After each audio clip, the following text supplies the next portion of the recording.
Adib.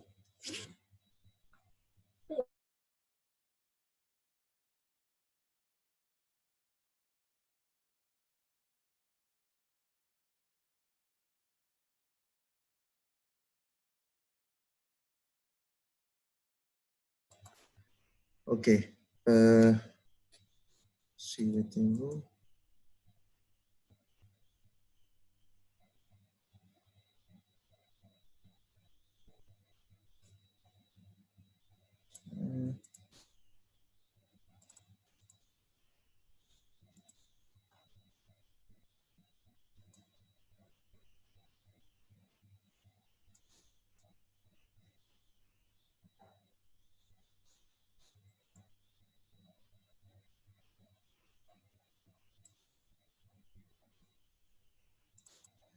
Okay. Since we have this. Okay, so while I'm going for the lecture, so you can post any questions, anything related to the topics or anything with the class, so we can actually discuss in the middle of the topics, or could have another session for question and answers. Okay, so I will share my screen on the topic just to review, yeah, on the, wait, I'm learning. I try to actually to record the slide. So if you miss that, hopefully, where is it? Stop video. Orang lagi belum sampai.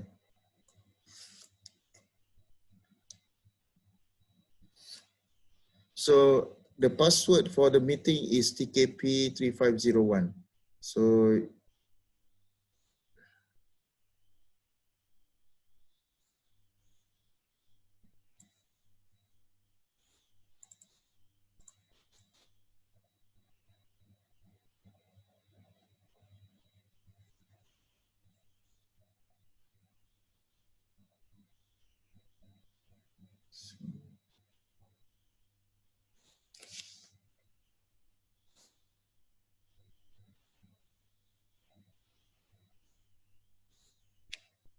okay.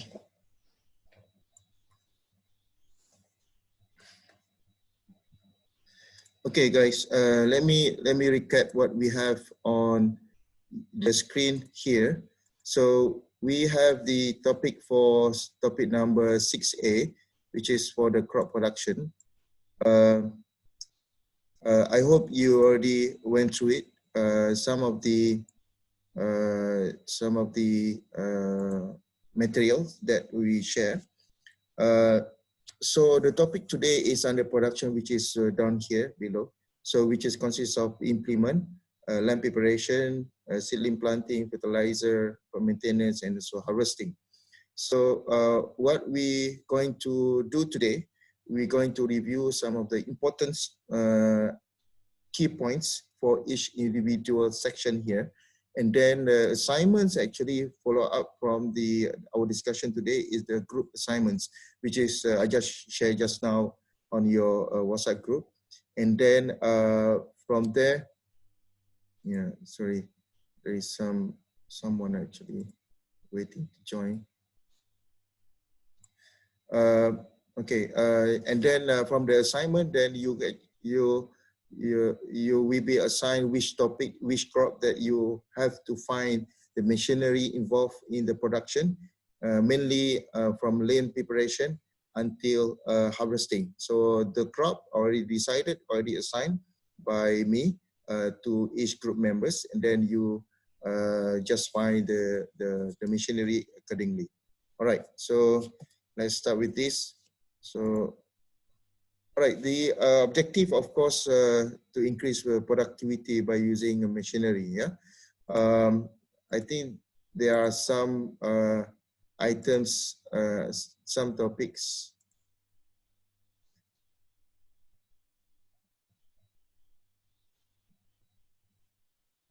Guys, I'm not sure whether we should wait for others to join or we should continue.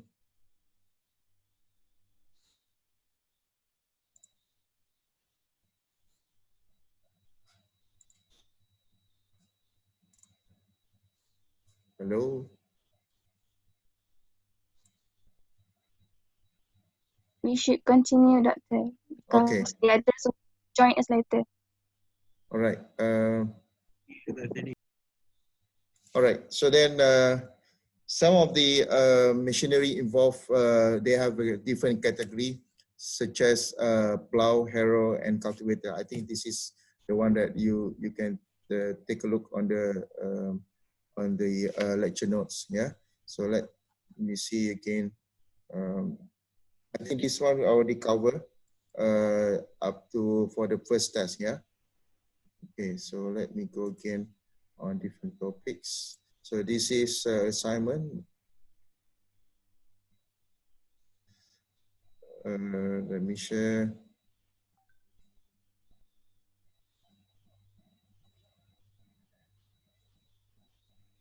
Okay.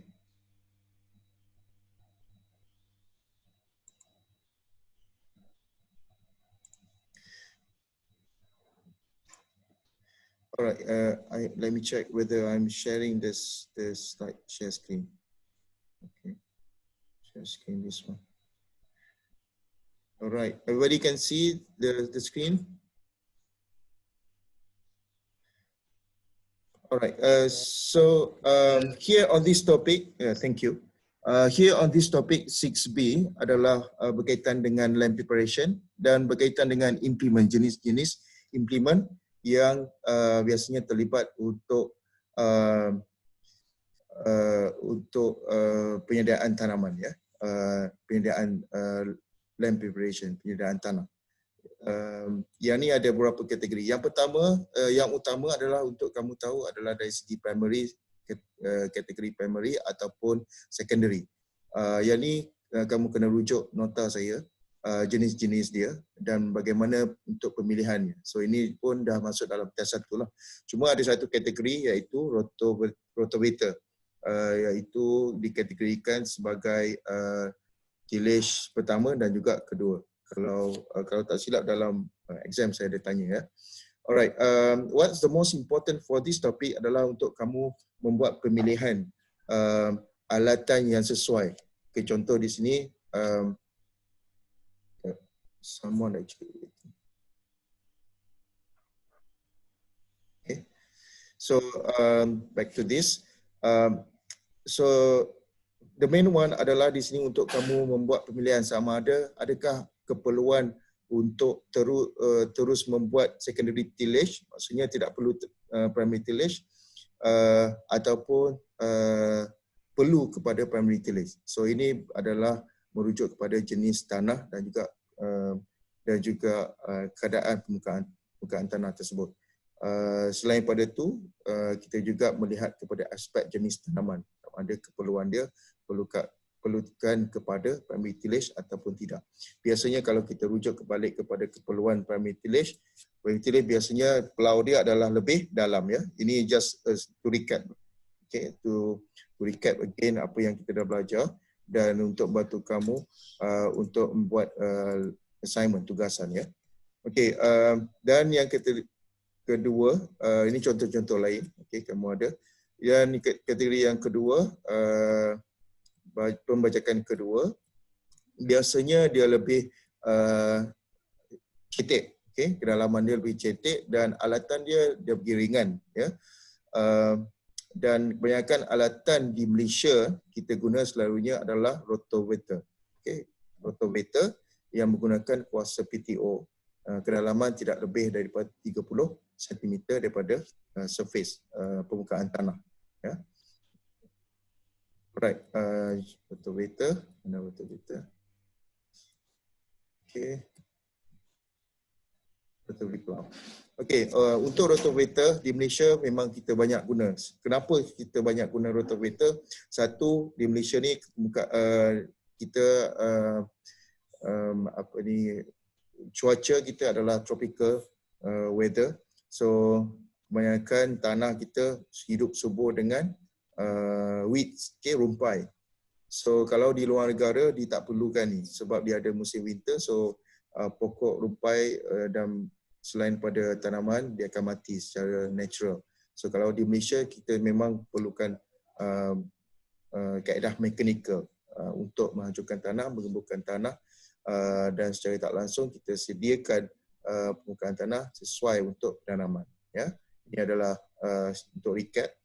Okay, so ini adalah contoh action di Taman Tanian Universiti, okay, di belakang tu. So plough layer.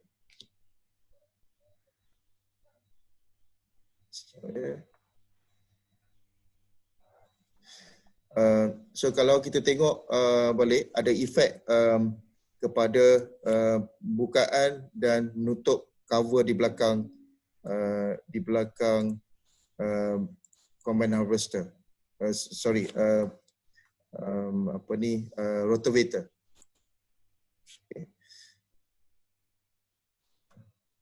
Skrin saya tersekat.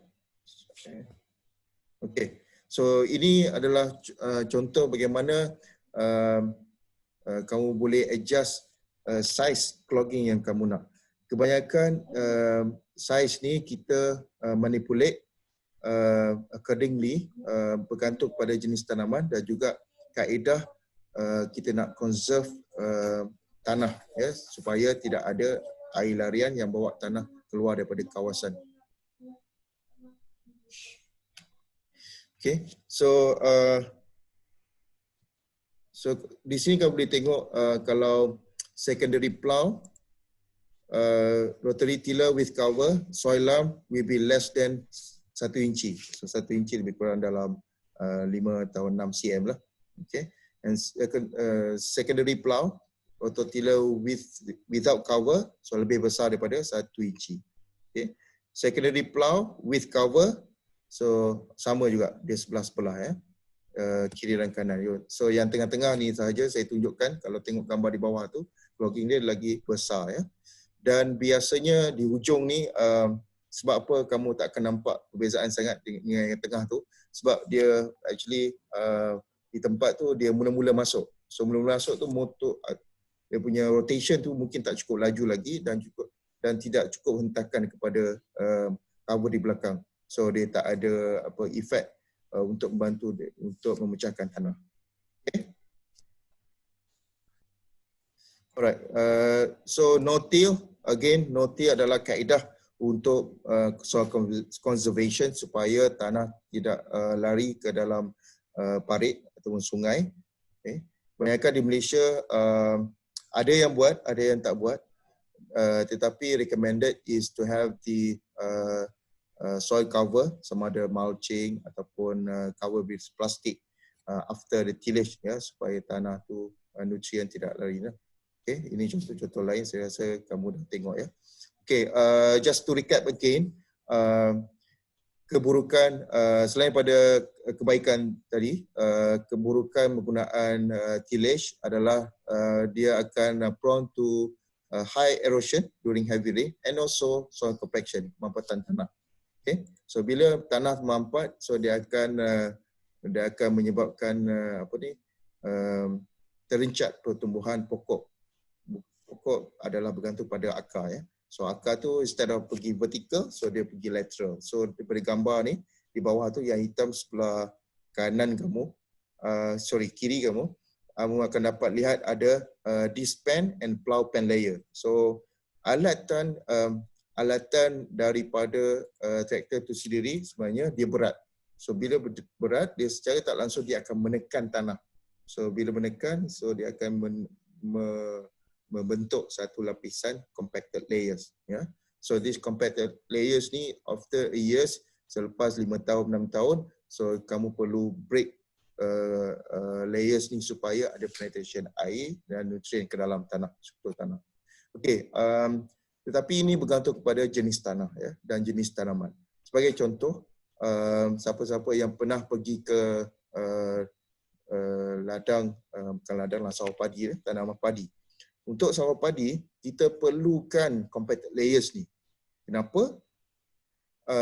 Memang purposely kita kalau boleh nak bentuk compacted layers supaya bila kita menggunakan mesin yang berat, ya, dia tidak tersekat dan dia boleh membuat kerja.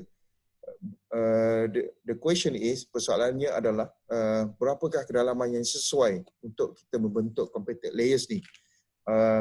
Jawapan dia adalah untuk tanaman padi tanaman padi sahaja kebiasaannya antara 20 hingga 40 cm. So ini adalah kedalaman compacted layers yang kita nak maintain supaya nanti bila kita masuk dengan traktor yang berat, so dia boleh menampung berat traktor itu sendiri. Kalau tak, dia akan tenggelam. So tanah jelus lah. So, tanah jelus, mesin terlekat, tak boleh buat kerja. So operation dia terganggu lah. Okay, so another alternative adalah ni untuk pengetahuan kamu, kalau kamu pergi ke mungkin di sawah sepadan dengan Laut Selangor, Selangor mungkin jarang, tapi di seberang Perak, di utara, di Perlis, di Kedah, dia banyak guna half track tractor. So half track tractor maksudnya dia tayar di depan, tayar normal, dia 4-wheel drive tractor, tayar normal di depan, ada track dan sebagainya. Di belakang gunakan track system. Dia punya rantai, rantai. So rantai ni membantu menjekam tanah dan juga dia meningkatkan contact area. So remember dalam kelas saya ada beritahu, kalau dia secara tak langsung kita reduce, bila contact area tinggi secara tak langsung dia akan reduce the pressure. So pressure pada tanah akan berkurang bila bertambahnya luas permukaan bersentuhan. Okay. Alright, so this is some of the questions, so you can try to list down the advantage and disadvantage. Some of the group, I think group number 2, plantation. So saya dah cover ni masa di bengkel di TPU ya. Alright, so ini adalah prinsipal lah secara tak langsung fizik ya. Pressure equal to force over area. So ini adalah center gravity. Center gravity untuk tractor, di mana acting forces ya, traction di belakang, berat dia, center gravity, cengkaman tayar di belakang. Okay, so you don't need to memorize, just for your information ya. Alright. Okay, so sorry. Okay, di belakang ni ada satu lagi soil conservation. Macam mana kita nak conserve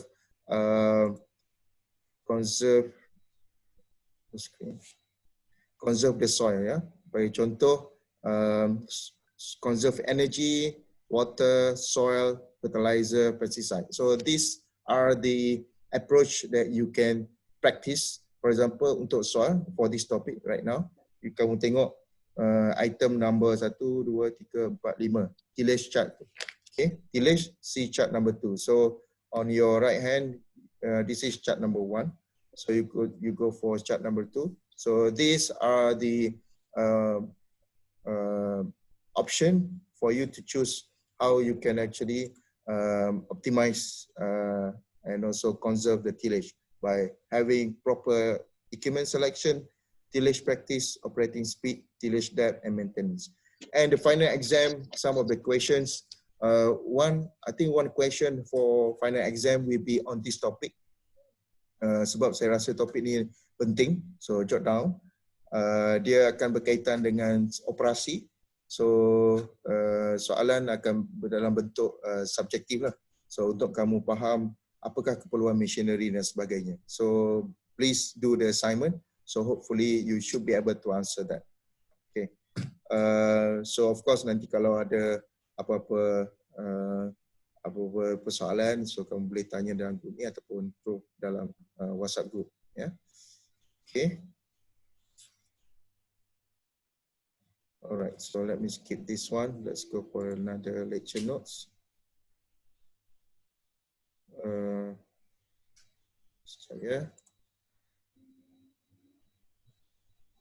Okay, saya rasa topik planting. So yang ni sekejap saya share.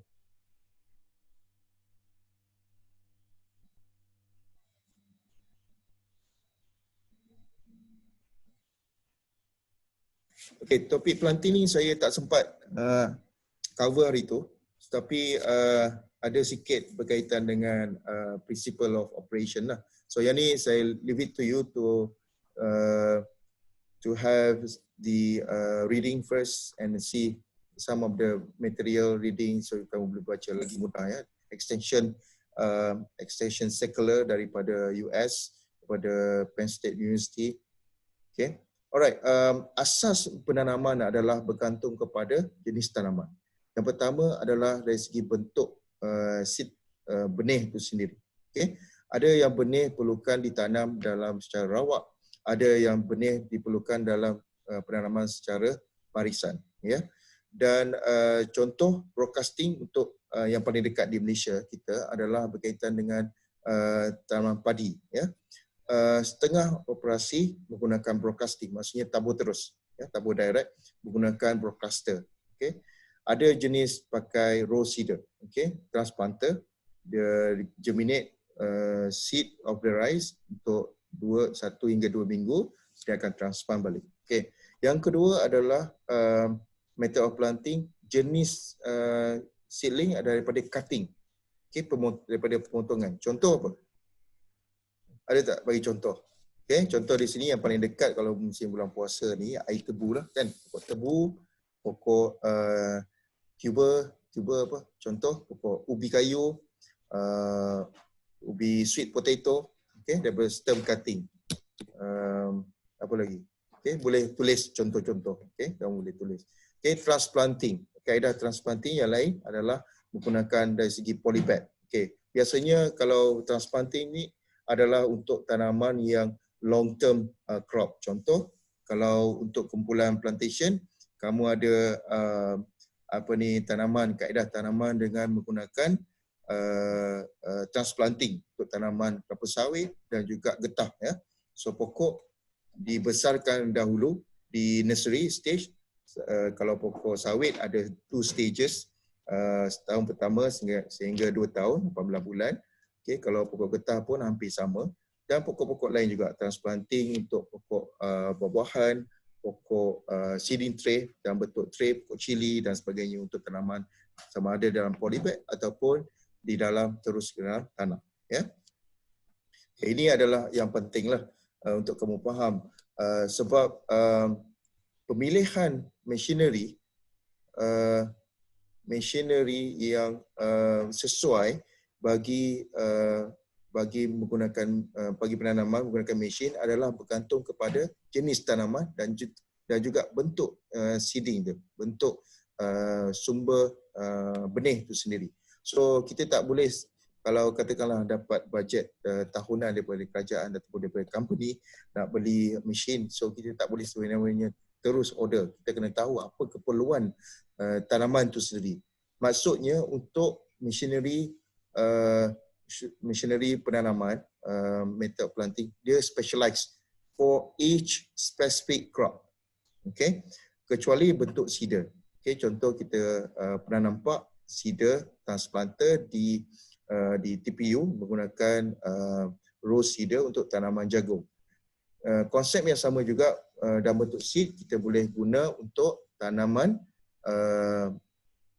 sawi, tanaman yang bentuk bijirin lah, bijirin yang halus, tanaman rice, okay, tapi dalam bentuk barisan.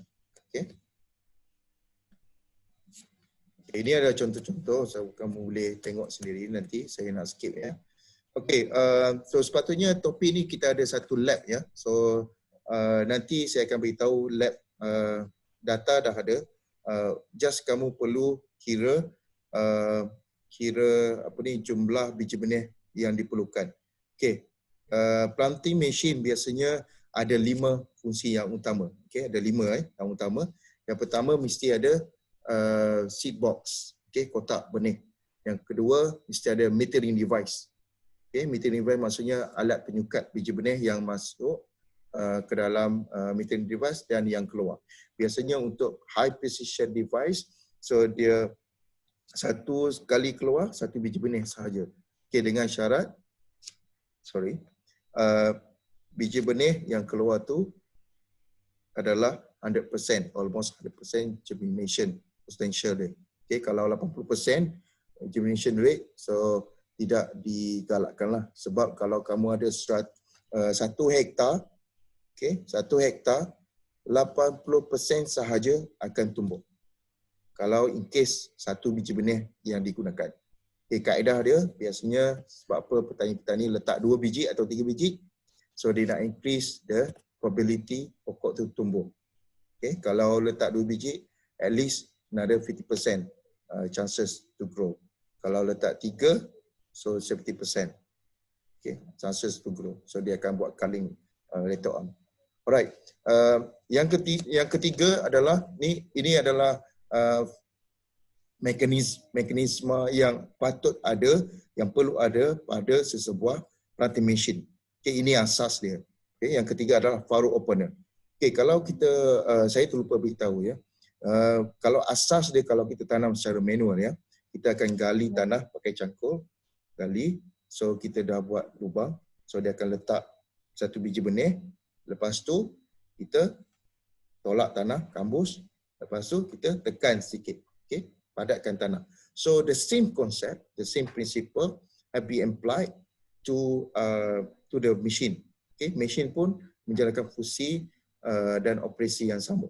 Cuma dia mechanized, lagi cepat, lagi sistematik. Itu fungsi mesin. Okay. Setiap mesin yang kita cipta mesti mampu overcome dia punya production dia, capacity, efficiency lebih tinggi berbanding kaedah manual. Kalau kaedah manual 1 hektar boleh tanam dalam masa seminggu, so machine should be half an hour. Okay, that's how the efficient machine is. Kalau machine tak mampu beat the manual operation, so don't buy that machine. Okay, this is another tips. Okay, dan untuk planting machine, furrow opener tadi adalah untuk membuka laluan, sama ada laluan untuk tanah dan juga biji benih. Biasanya in this case adalah untuk biji benih. Okay, biji benih jatuh dan di belakang kita akan ada seed covering device. So dia akan tarik balik tanah tu, dia akan cover balik dan menutup. Okay, the wheel harness power the soil as well as bear the load. So untuk metering device berjalan ni, kita ada 1 metering wheel, okay, metering wheel, okay, nombor 5 tu untuk dia menyukat sebagai metering device. Okay, dia nombor 2 dengan nombor 5 tu dua interconnected, dia terkait. Okay, dan tubing, okay, tubing untuk seed passage. Okay, untuk laluan benih untuk jatuh ke bawah. Right. So calibration of course that's the main one yang kita perlu ada. Okay, calibration untuk alatan mesti dilakukan. Maksud dari calibration di sini kalau kita gunakan alat penanam, so alat penanam tersebut mesti kita lihat dahulu keberkesanan dia. Efficient apa? Berkesanan kan? How efficient they are. Okay. Contoh maksudnya kalau kita letak biji benih, so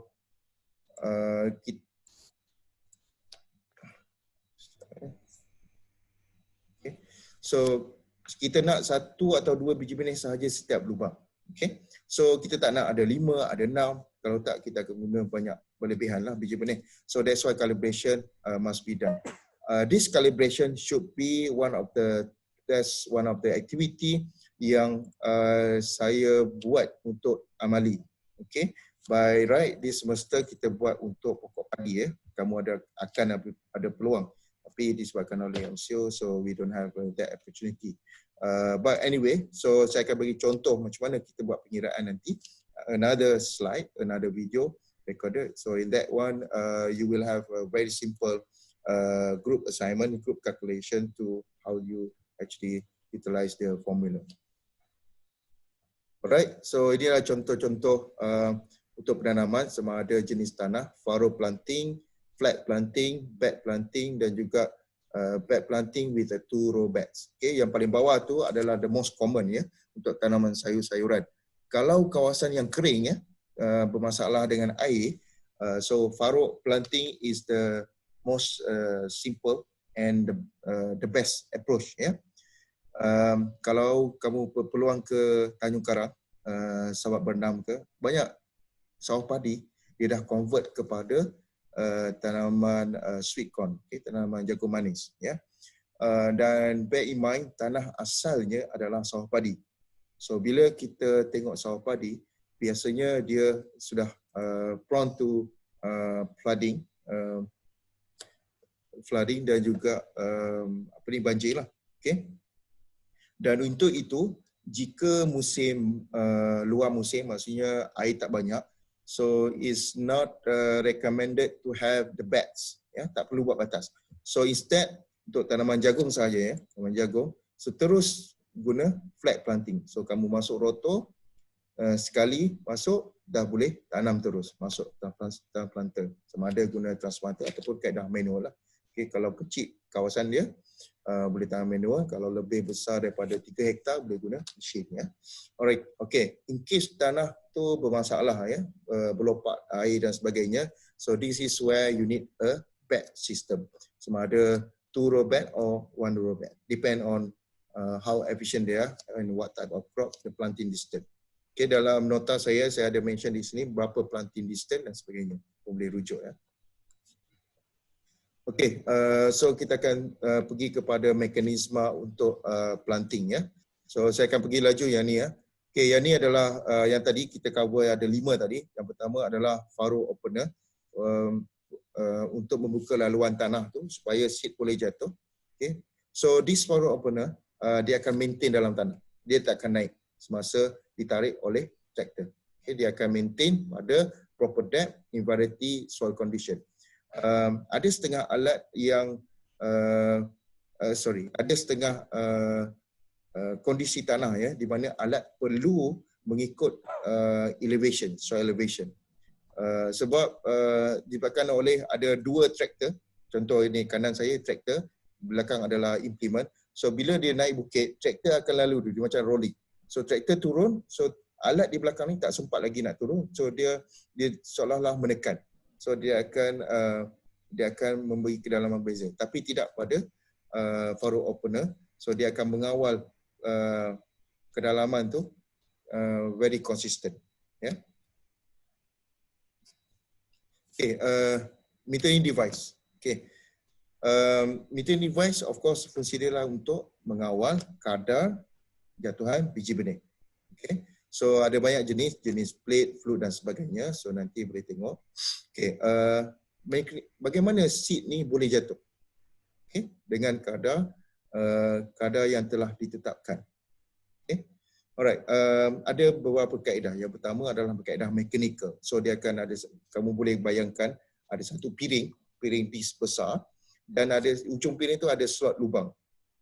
Okay, untuk jatuh bukan biji benih tu, so ada finger picks, okay, pickers untuk pick memang actual size of the seed. In this case pokok jagung, okay, benih jagung dia dah measure berapa size dia, so dia akan singly pick untuk jatuh. Bila piring ni dia akan rotate, ya, dia akan pusing dan jatuh pada mekanisme gear dan akan jatuh untuk for the seed placement mechanism. Okay. Dan seterusnya pneumatic pressure. So ada kuasa sedutan daripada luar, vacuum. Yang ini kita ada unit ni di TPU. So menggunakan kuasa sedutan vacuum, sedut udara. So ada satu plate yang besar. Okay.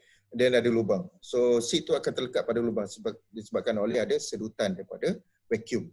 Okay. Bila sedutan tu, piring tu berpusing pada kawasan yang tak ada pressure, so seed tu akan jatuh ke dalam lubang dan terus ke dalam tanah. Okay. Melalui seed tube. Okay. Ini ada contoh, kalau kamu perasan siapa yang pernah pergi ke nursery, so banyak guna prinsip vacuum juga. Ini untuk tray system. Okay. Alright, untuk placing the seed, so kita ada furrow opener untuk membuka laluan dan juga mengawal kedalaman. Okay. Berapa kedalaman yang kita nak tanam. Okay. Kita boleh kontrol sini.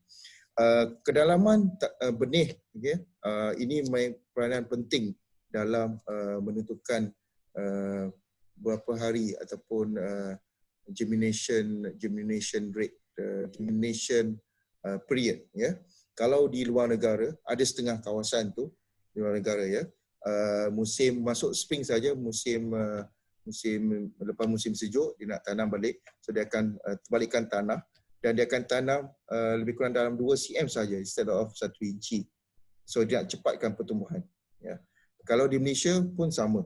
Okay. Untuk kawasan yang ada banyak air, so kamu tanam lebih shallow, cetek sikit supaya cepat percamahan dia. Tapi mesti ada mekanisme untuk menutup kambus balik di benih supaya benih tidak hilang makan haiwan dan sebagainya lah, rosak. Okay. Dan placing the seed juga same mekanisme yang sama kita guna untuk kita ada side dress for fertilizer. So kita letak fertilizer baja di tepi di pokok. So ini pokok contoh pensel saya. So fertilizer biasanya bukan di bawah di tepi. So dia akan berjalan. So dia akan berjalan dan pada masa yang sama dia akan letak pokok biji benih dan juga baja. Side by side nanti ada. Yang keempat dan kelima adalah cover the seed. Okay, dia akan cover dan firm the soil. Jadi ada tayar di belakang ni. Equipment ni adalah untuk menutup dan juga to press. To press ni is not a mean of like a very high pressure. It just to dab the seed supaya dia tidak lari di bawah air dan juga angin. Okay. Okay, ini adalah contoh di mana placing the seed. Okay, di kiri dan kanan. Yang biru tu adalah baja Okay, seed characteristic. Kenapa seed characteristic adalah penting dalam pemilihan jenis machinery? Yang pertama adalah dari segi keberkesanan jatuhan tu. Kalau seed tak sama saiz, so biasanya plate ni dia satu saiz saja. So dia kena ada standard. Sebab tu bila kita beli seed ni, kita tengok supaya seed tu adalah grade yang tinggi supaya kita ada high efficient keberkesanan yang tinggi semasa kita melakukan proses penanaman. Okay?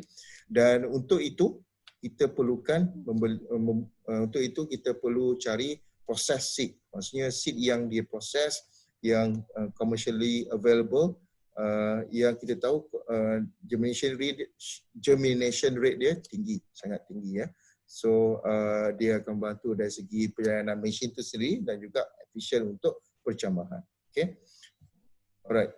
Ini adalah beberapa contoh patterns untuk penanaman Kamu ada broadcast. Okay, broadcast contoh yang paling dekat adalah untuk rice tanaman padi padi broadcast. Okay, seed drill biasanya ada random untuk position tapi masih lagi dalam barisan. Jarak dia tidak sekata. Okay. Or you can have uniform population tapi jarak dia masih lagi tidak sekata. Saya bagi yang ke D dulu. Okay, kalau D ni contoh paling dekat dengan kamu apa? Tanaman agak. Okay, kalau equal spacing ni most common lah. Sama ada kamu buat manual ataupun ada grid system. Getah, okay. Kalau yang di bawah tu check row spacing, define position between row adalah sawit ataupun tanaman komoditi lain, tanaman getah.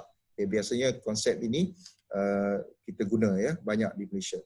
Okay, precision planting belum lagi kat Malaysia, tak ada lagi. Ini menggunakan mesin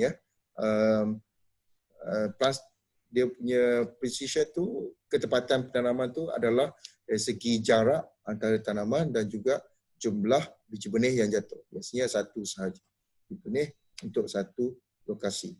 Okay, itu perbezaan. So ini kalau saya tanya nanti apa perbezaan jenis pattern ni, so kamu saya harap kamu boleh bezakanlah. Yang pertama dari segi population density, okay, pattern dia density. Yang kedua adalah dari segi jarak tanaman dan yang tiga dari segi row row spacing, jarak antara tanaman, jarak antara baris. Okay, ada tiga dan juga density population. Alright, yang seterusnya adalah planting charts so these planting charts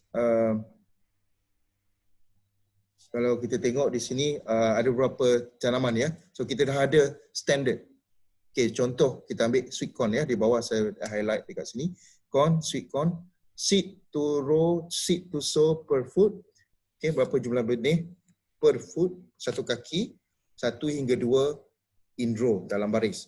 Kalau di hill, di dalam bentuk di kawasan tinggi bercuram, 4 hingga 6 per hill. Kenapa? So chances untuk hilang tu tinggi. Okay. Distance between plants, okay, when thin, okay, jarak minimum dia ada 9. Okay, unit di sini kamu tengok yang biru tu saya highlight inches, inci ya, 1 inci, 2 inci dan sebagainya. Yang in this case 1 kaki 12 inci. Okay. So maksimum untuk corn, jarak antara pokok dan baris dalam baris yang sama adalah 1 kaki. Distance between row, okay, antara row adalah 2 kaki ataupun 24 inci. Okay. Depth of planting 1 inci, 1 hingga 2 inci. Okay. Dan banyak lagi jenis-jenis tanaman yang lain. Ya. Okay. Yang ni saya tak ingat saya rujuk di mana, tapi somewhere daripada USDA kot. Kalau tak silap saya lah. Dan kamu boleh guna, ni standard. Kalau kamu nak berprojek tanaman, boleh guna table ni, tak ada masalah. Okay. Tanaman lain dan sebagainya. Even DOA pun ada, Department of Agriculture kita ada cadangan, tapi dia tak ada collection macam ni. Saya tak pernah nampak lagi lah. Kalau ada mungkin kamu boleh share kepada saya. At least kita dekat sikit lah dengan local punya recommendation ya. Okay, kenapa tadi balik pada point saya, kenapa kita perlu ada numbers ni? Biasanya untuk agriculture engineer lah, dan juga pada kamu untuk menentukan setting pada mesin. Okay, mesin tu ada berapa line, so kamu boleh set jarak dia, boleh adjust, buka balik nut, ball nut, buka, adjust ikut kepada recommendation. Okay, so itu keperluan dia, itu keperluan pentingnya table spacing macam untuk jenis tanaman. Okay. Dan ini adalah untuk kita mengira jumlah seed per foot. Sebagai contoh, situasinya adalah kamu ada 1 hektar, okay, 1 hektar ladang. Kamu nak beli biji benih. Okay. Nak beli biji benih, berapa banyak biji benih tak tahu nak kena beli. So ini adalah formula, yang atas tu adalah English unit. So total seed adalah seed per acre, untuk seed per acre yang atas tu, ataupun total seed per hektar yang di bawah tu. So unit 1000, 10,000 yang di bawah ya. Meter square hektar, bukan tolak ya. Meter square hektar tu dia dah standardized. Okay, dia dah standardized. Kamu boleh tengok seed per meter tadi, seed per meter ataupun seed per foot, balik kepada rujuk jadual tadi, seed per foot, seed per sow per foot. Okay, contoh di sini saya ambil jagung ya, 1 hingga 2. Katakanlah kamu ambil 2 biji benih ya, 2 biji benih, okay, so biji benih dan 2 biji ni, so value di sini 2 per meter, yang atas ya, formula di atas 2 lah, 2 dalam 1 kaki. Okay, so row spacing berapa? So rujuk pada table tadi dan kamu boleh kira berapa jumlah benih, okay, yang diperlukan 1 hektar. Katakanlah 1 hektar kamu perlukan 300,000 biji benih. 300,000. Okay, kamu timbang 300,000 bag, katakan ambil 100 biji benih ataupun 50, timbang berapa berat dia, berat kering. Biasanya percentage moisture content, okay, yang ni jarang kamu beritahu ya, kamu kena tahulah. Percentage berat, weight, by weights, moisture content biji benih antara 13 hingga 20. Okay. Tapi biasanya kalau yang komersial biasanya antara 13 hingga 17% dia punya moisture content dia. Okay. Moisture content, kandungan air dalam biji benih, okay, daripada berat dia. So daripada situ kamu boleh tengok density dia dan kira berapa. Katakanlah 1 bag guni berapa kilo. Okay. So kamu bahagi balik dengan 10 seed tadi. Okay. Bagi balik dengan berat dia. So kamu dapat per 100 seed contoh ataupun 10 seed dan kamu multiply by the amount yang kamu ada ataupun rough estimation. Dan kamu boleh tahu berapa jumlah poly bag guni benih kamu perlu order. Okay. That's how you do calculation. Right. So for example ada di sini, ini reverse balik kepada calculation tadi. Okay. So di sini kita nak tahu berapa jumlah seed lah per foot yang kita tanam. In this case, dia dah ada stockpile of seed. Dia dah tahu berapa jumlah seed per ekar dan dia nak tahu berapa biji benih dia akan jatuh.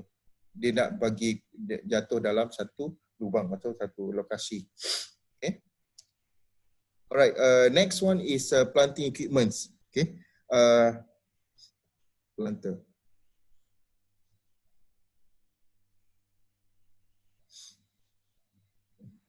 Okay, ada beberapa yang ni saya skip lah. Just a reading. Okay, so ini adalah contoh. Okay, ada lagi yang baru nak join. Sekejap, Okay, ini adalah contoh planter ya. So untuk tanaman jagung, tanaman sayur-sayuran dan sebagainya dalam bentuk barisan. So yang kotak putih yang bawah tu adalah untuk kotak biji benih, yang di atas yang dituliskan Sparto tu adalah untuk fertilizer ya, untuk baja granular. So dia akan jatuh di tepi. Mekanisme jatuhan dia adalah menggunakan kuasa sedotan daripada vacuum pump. Okay, di tengah-tengah tu. Okay, ada wheel, metering wheel di tengah tu, ada dua metering wheel, okay, yang besar, dan di belakang tu adalah untuk press wheel. Okay, so marker di tepi tu adalah untuk kita tanam. Ingat tak hari tu masa kita belajar topik nombor 5, fuel efficiency. So marker inilah yang membantu untuk mengelakkan overlap. Okay, so overlap ni dia akan marker ni dia akan buat garisan pada tanah. So bila operator dia akan membuat turning, so dia akan nampak line atas tanah, so dia akan follow center to the marker. Okay, itu fungsi dia. Okay, pneumatic pump. So ini saya tak nak pergi lebih. So ini boleh tengok incline vertical, ini tak perlu detail lah. Ini more to engineering student, but sometimes you need to know also the type, okay, jenis-jenis dia. Okay, boleh tengok power opener. Okay, ini contoh kalau banyak lah jenis sama tapi konsep dia guna continuous seeder ya. So biasanya untuk tanaman bukan jagung lah ni. Ini biasa wheat ataupun soybean ya, soya. Continuous seeder with individual units ya. So sebenarnya dia satu unit pun boleh buat kerja, tapi yalah kita dah tarik dengan traktor, so kita nak one pass saja kita boleh cover multiple rows. Alright, so ini kaedah simple drill. Okay, continuous row seeder untuk tanaman kering, biasanya padi lah, okay, tanaman kering. Dan ini kaedah manual, kamu pernah tengok. Okay. Dan juga kamu boleh guna row seeder, gunakan traktor 2 roda. Okay, alright, manual ni apa ni? Okay, ada manual seeding transplanter. Okay, ataupun kaedah manual kuku kambing. Yeah. Machine to plant seeding without soil attached to the roots. Okay, ini untuk pokok, saya rasa pokok cili kot, ni transplanting lah, ada ataupun pokok keledek ya. Okay, yang kedua contoh kaedah tadi adalah broadcasting. Okay, broadcasting juga membantu untuk menyebarkan biji benih. Okay, selain pada itu, selain biji benih dan juga kita guna untuk baja granular ya, fertilizer granular. Dan kebanyakannya kita guna untuk orchards, tanaman buah-buahan, pokok buah-buahan. So kita akan guna broadcaster, ditarik menggunakan traktor ataupun ATV. So dia akan menggunakan kuasa PTO, spinning disc. So dia akan throw, memusingkan spinning disc. So baja dia akan jatuh, dia akan dia akan automatically push that fertilizer granular to the side. Okay. Alright, ini contoh. Ini adalah contoh fertilizer di mana dia menggunakan kaedah manual, dia tak ada mekanisme. Kenapa yang di belakang tu pegang kayu tu? Sebab ini ada ketulan. Granular fertilizer dia tak sepenuhnya hancur ya. So please don't do this example. Okay, don't ride on the tractor implement. Okay. Sebab dari segi safety reason lah. Ini mungkin dia pergi perlahan, boleh kita consider masih lagi selamat, tapi sebenarnya tidak selamat ya. Kalau ada apa-apa ni kalau ada apa-apa masalah kesedaran sebagainya, so impact dia besar ya, sebab traktor ni dia berat ya, momentum, ada momentum. Okey, manual broadcaster. So sekarang memang popular orang untuk tanaman secara organik. So sama ada dia organic waste di belakang ni, livestock waste. So dia campur dengan tanah. So di belakang ni dia just dump dan tarik dengan traktor. Dia akan ada di tepi ni ada gearbox, dia akan memusingkan dan terus membuat percampuran ke dalam tanah. Okey. Ini belum lagi campurlah ke dalam tanah. Just drop sahaja dan nanti kamu akan masuk auto tiller campur untuk tujuan penanaman. Okey. Yang ni adalah dari segi prinsipal. So saya ada calculation tapi saya tak nak pergi yang ni. Just saya nak tunjukkan di sini drawing saya ni bawah ni just sketch. Di bawah ni adalah opener dia, A to A. So jarak dia. So jarak ni sebenarnya yang menentukan jumlah amount fertilizer yang jatuh. So kalau kamu tengok balik kepada alat ni, so di bawah tu ada plates opener. So kita boleh buka besar ataupun kecil. Okey, kalau kecil kuranglah baja jatuh. Okey, tapi traktor memainkan peranan, traktor halaju traktor. Kalau kamu bawa laju, so kamu ada kena adjust, dia ada recommended speed dia berapa. Okey, dan alatan ni adakah ia bergantung kepada halaju traktor? Tidak. Okey, dia bergantung kepada halaju PTO. Berapa halaju PTO? Dia dah fix 540 RPM. So maksimum 540 sahaja dia boleh pergi. Okey, tak lebih daripada tu. Okey, dan yang tadi juga saya nak beritahu yang berkaitan dengan planter tadi. Kebanyakan planter dia tidak berkait dengan halaju traktor sebab dia ada mekanisme untuk metering device sendiri. Kalau pada halaju traktor, bergantung pada halaju traktor, so dia tidak tepatlah. Okay, dia akan ada masalah. Okay, so saya rasa setakat ini saja untuk topik ini. Okay, ada sikit lagi drill. Ini contoh drill lah. Biasanya drill ni dia tak ada metering device, dia ada kuasa serutan dan terus ataupun ada plate, dia terus jatuh melalui menggunakan prinsip gravity. Okay, ini contoh-contoh drill. So ini contoh adalah plastic seed as well as placing fertilizer. So sama juga konsep by gravity. Sebab tu yang tadi gambar yang ni saya rasa diguna mana? Saya rasa yang ni drill, sorry ya. Yang ni actually drill, bukan menggunakan kuasa serutan ya. That's why bila ada clogging, so itu keburukan dia lah drill ni. So maksudnya kalau nak guna alat ni, make sure betul-betul yang masuk tu kita sieve dahulu. Sieve ikut saiz dia lubang drill tu lah, supaya dia boleh seep through ke channel. Okay. Drill ni sebenarnya lagi efisien untuk tanaman yang kita tidak perlukan jarak yang tepat ya. Maksudnya untuk benih napier, pokok grass ya, kita tanam menggunakan drill. Soybean pun ada, tapi sekarang popular untuk tanaman padi juga. Kenapa? Sebab kita nak conserve air. Okay, kalau sebelum tanam tu kita perlukan air supaya dia boleh pegang biji benih dan percambahan. Tapi bila ada disebabkan oleh climate change, musim kemarau, ya, kerajaan pun sekarang kalau kamu ada lawatan nanti ataupun berpeluang ke LPP buat praktikal dan sebagainya, kamu akan dapat lihat konsep yang sama menggunakan drill, menggunakan alat tersebut. So drill ni by gravity, dia akan jatuh dalam lubang dalam bentuk barisan, tapi semasa kering, tak ada air. Okay. Seed drill, okay, ni contoh-contoh lain gambar. Okay, ini amali. So, okay, to review, apakah faktor yang mengawal seed density? Okay, yang pertama adalah okay, kepadatan seed ya, tanaman ya. Yang pertama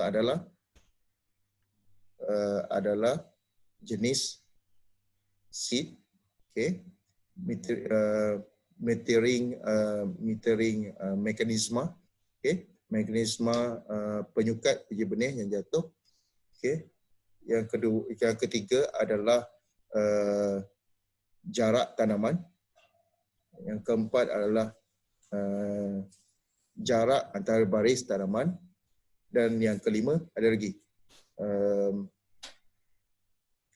kelima apa tadi? Saya terlupa.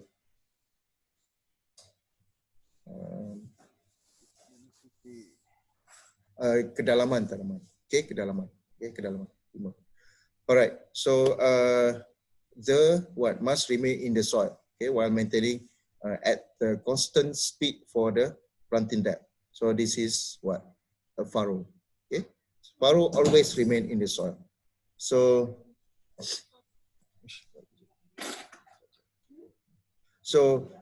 what does a tree or planter have to do with no-till? So biasanya untuk soil conservation lah. Okay. So why planting the crop is easier doing in row rather than random? Okay. So kenapa kita tanam dalam bentuk baris rather than random? Biasanya kalau dalam bentuk baris easy for the maintenance, okay, dan juga untuk menuai, untuk masuk planter dan sebagainya. What is the operation that can be combined during planting? Fertilization, okay, fertilizer application. Alright, so next, what is the best method to plant in very tiny and lightweight seeds such as mustard seed and so on? Ini untuk benih sawi. Macam mana kita nak buat untuk menggunakan mesin planter yang existing system, existing planter untuk tanam jagung, nak guna mustard seed. Apa kaedah? So one of the method, kita coated seed tu supaya size dia hampir sama. Okay, coated seed. Pernah tengok seed coated ya? Ataupun kita campur dengan pasir ataupun tanah lah. Okay, kita gaul dan terus campur. So dia turun tu terus. Assume dia akan jatuh lah. Tapi in random form dalam bentuk baris. Okay. Alright. Match the 5 essential function. Okay, open the soil. So should be number 5. Furrow opener. Select the seed. Metering device. Place the seed. Seed tube. Cover the seed. Cover. Firm soil around. Press wheel. Okay, that's the combination. Macam game kan. Masa kita sekolah rendah. Okay. Alright. So this is the answers. So hopefully you should be able to answer that. Alright. Let's have. Hello. Screen saya start. Alright, I think that's all for this topic. Let's go for if we have another time. Crop care.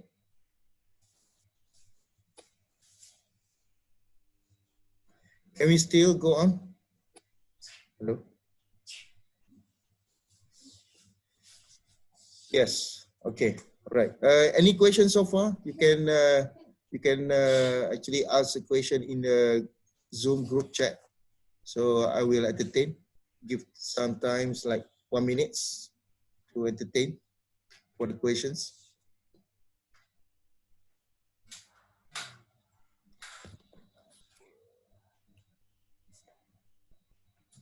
Sekejap ya. Apa?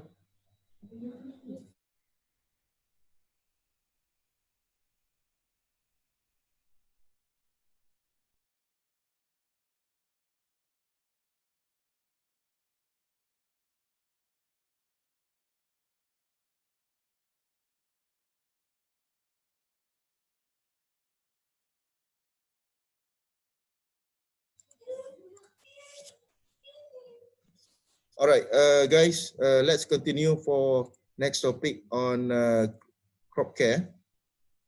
Ini penjagaan tanaman ya. So biasanya kita akan lihat lebih kepada aspek untuk menggunakan machinery system ya. Dan of course kenapa kita perlu jaga pokok dan tanam, mesti kena jaga kan. To optimize the potential yield. Kaedah konvensional masih lagi digunakan sekarang menggunakan plastic mulch. Tapi bayangkan selepas each season ya, berapa banyak plastic mulch yang leftover, kena bakar ataupun kena tinggal dan sebagainya, which is actually may cause the environmental problem. Yeah. So what are the alternative? Apa alternatif yang kita boleh ada, boleh cari? Kaedah mekanikal ataupun menggunakan chemical spraying untuk kawalan rumpai, kawalan pesticide, kawalan fungicide dan sebagainya. Okay. What are the most common crop care application? So these are the a few example. Yang pertama, crop care yang pertama adalah menggunakan control application. Okay, biasanya menggunakan sprayer lah. Okay, sprayer.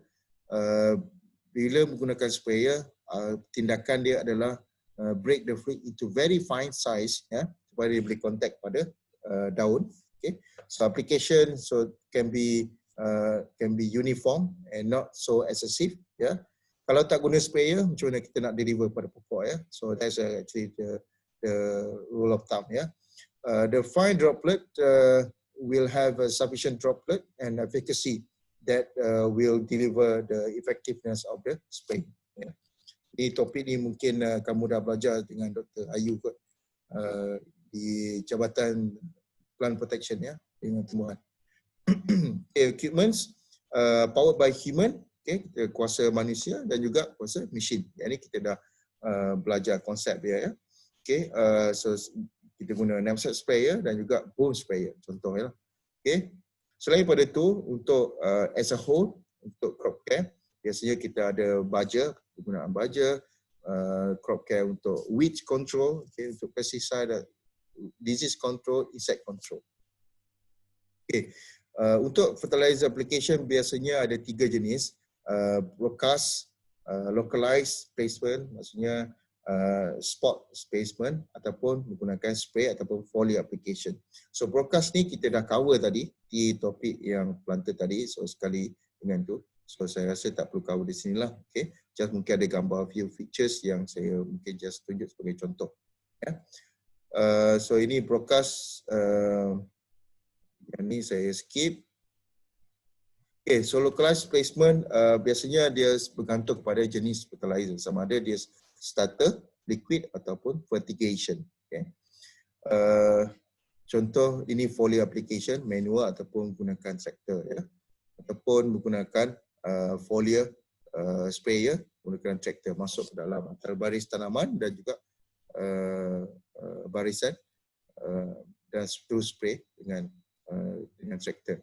Okay, chemical application biasanya kita guna untuk very specialized chemical, ya.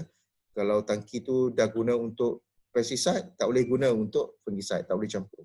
Okay, itu SOP dia lah untuk tujuan keselamatan, ya. Post emergent after the crop had grown, equipment for spraying must be calibrated and cleaned after use. Okay, biasanya kita basuh, kita bilas dengan air, baru kita guna balik untuk next season. Okay.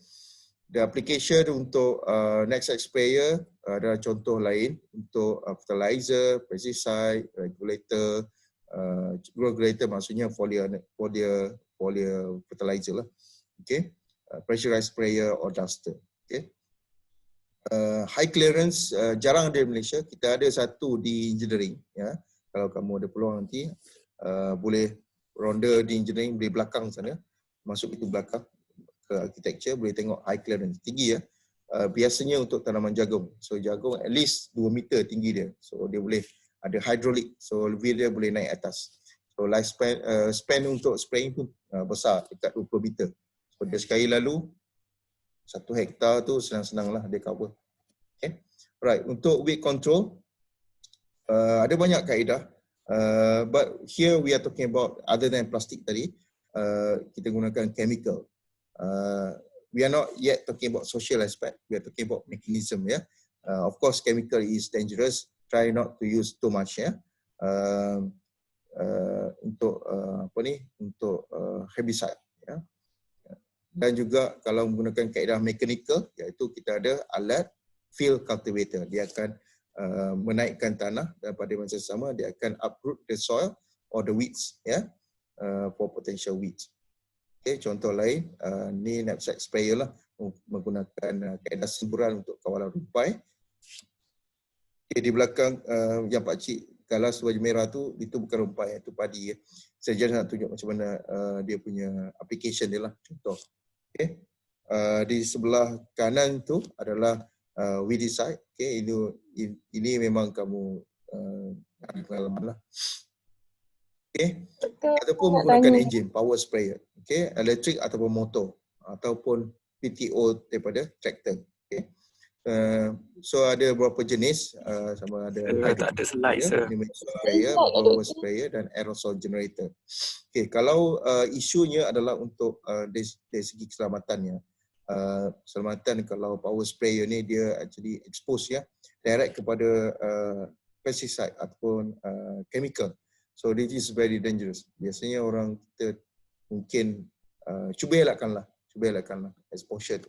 So biasanya kalau saya pergi training hari itu, biasanya you have to be like looks like an astronaut, yeah. Cover your entire body, and then you bawa tambahan lagi berat lebih kurang dalam 50 kilo ataupun 30 kilo berat galas. Normally men can do this, yeah. Berat, ya. So it's very heavy work, yeah, very heavy task. Dan tambah lagi, imagine kalau berjalan dengan di sawah padi, ya.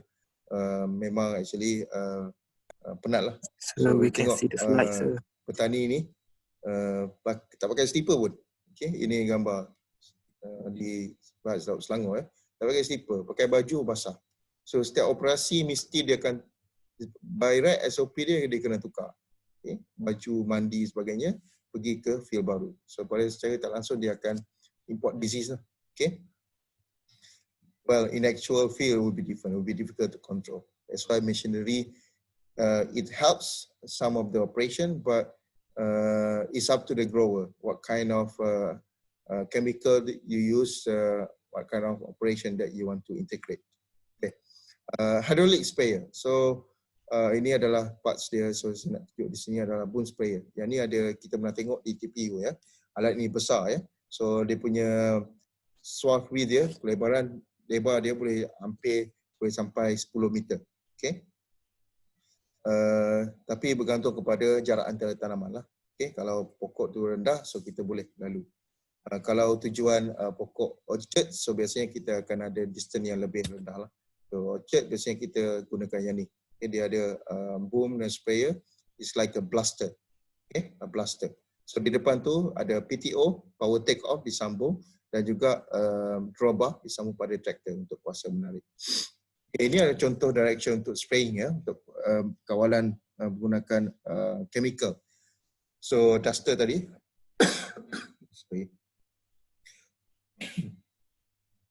Okay, so sama ada kamu boleh angle up to certain degree untuk tanaman, bergantung kepada ketinggian tanaman. Okay, kiri dan kanan, rendah ataupun tinggi. Okay. Dan setiap duster perlu calibrate. Okay. Bergantung kepada berapa size droplet. Okay. If the droplet size is big, meaning that volume will be higher. Okay. Maksudnya droplet dia besar, macam hujan lah. Hujan mist sikit saja air dia. Kalau hujan lebat, besar droplet dia. So air dia lagi banyak lah. So same concept with this sprayer.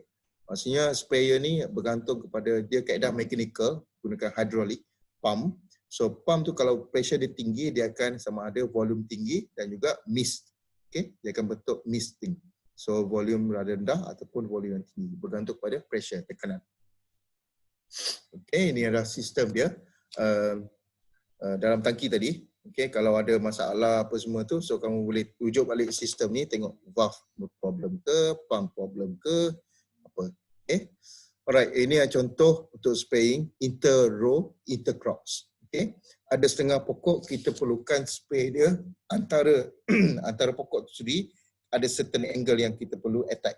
Okay. So ini contoh dia modified method applying weeds and insect control for chemical or chemical for corn. Okay. Animal power pun boleh menggunakan roda. So power ni daripada roda, ya, pusingan roda, dia akan create pump pressure dalam tangki tu. So ini saya ambil contoh ni di US lah, kita tak ada ni. Di US dia ada golongan satu Hamish, H-A-M-I-S-H, Hamish. So golongan ni dia macam dia tak minat sangat dengan alatan moden ni. Mungkin dia pakai Nokia 3310 lagi kot. Mungkin ada lagi lah. Dia tak minat sangat, tak ada handphone, tak ada elektrik. Okay, tapi dia gunakan kaedah mechanical untuk tujuan pentalaman. Okay, production put dia dibuat sendiri. Dia ada komuniti yang besar lah. Ini adalah tractor mounted boom sprayer. Ini adalah cannon, water cannon, blaster juga. So macam mana boleh ada serbuk halus tu? So ini contoh kalau kamu ke kedai mamak lah. Sekarang mungkin tak ada peluang lah kan. Bulan puasa kan, MCO. Ini angin tu sebenarnya membantu sebaran droplet tu lebih besar dari segi coverage dia dan juga lebih luas. Ya, ada kipas di bawah tu, warna kuning tu. Dalam tu ada kipas sebenarnya. Kipas tu yang membantu sebenarnya menolak menyembuh selain tambahan daripada pressure daripada pump. Okay. Dan ini macam kepala ular kan. Ini untuk pokok yang certain height lah. Mist sprayer, insecticide or fungicide. Biasanya untuk orchards, tanaman bermak. Okay. Spraying pit emergent, weedicide. Okay. Semi manual sprayer, ini kamu dah tengok ya. Ataupun duster, pakai airplane, aircraft, ataupun pakai drone. Okay, saya tak ada. Mungkin saya ada gambar drone. So ini adalah formula berkaitan dengan untuk mengira, untuk kamu mengira keperluan pump. Okay. Dan ada certain farmers ya, dia nak beli pump separate daripada traktor. Dia tak mampu beli traktor. So sebenarnya kamu boleh beli pump asing. Pump sendiri, buat sendiri. Dan cukup sebenarnya ada tangki air besar. So pump tu sedut pada tangki, keluar pada nozzle. Okay. So ini formula ni boleh kamu guna untuk menganggarkan keperluan horsepower. Berapa horsepower kamu nak kena beli. Okay. Q dia berapa? Q adalah flow rate dia, pressure dia. Biasanya pressure dia depend on nozzle.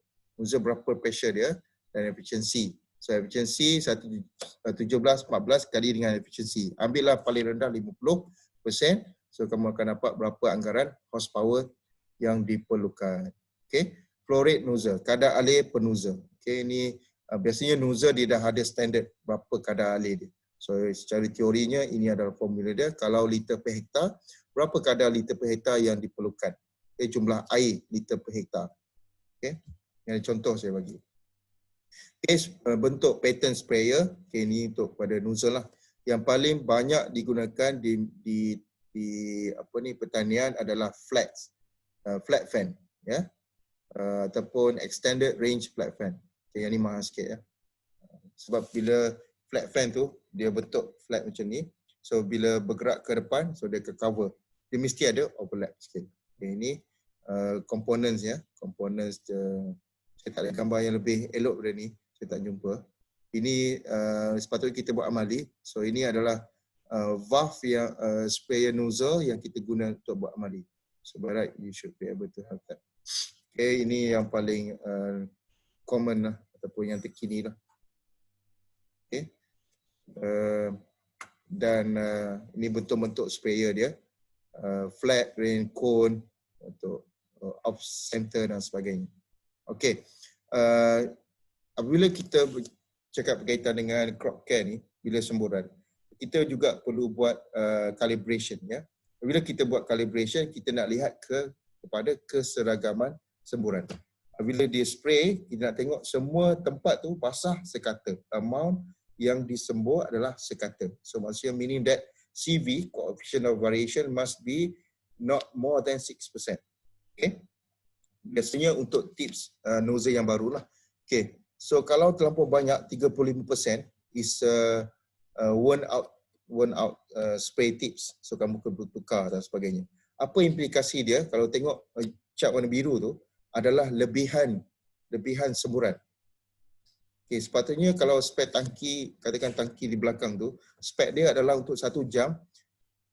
Tak sampai setengah jam, mungkin tak sampai 1 jam, setengah jam air dah habis dalam tangki. Sebab excess volume ya, yang keluar daripada valve tadi. Jadi, okay. And then damage spray tips. Okay. kalau nozzle tu rosak dan sebagainya, volume akan lagi tinggilah, dan CV value dia tinggi juga. Okay, kamu tengok di sini ada 50% dan sebagainya. So this is kalau sampai bagi saya lah untuk keberkesanan, untuk yang high efficient spraying, kalau dah lebih daripada 25% tu kamu perlu tukarlah ataupun buat maintenance. Setengah tu ada pasir tersumbat dan sebagainya, bersihkan dulu dan buat calibration balik. Okay.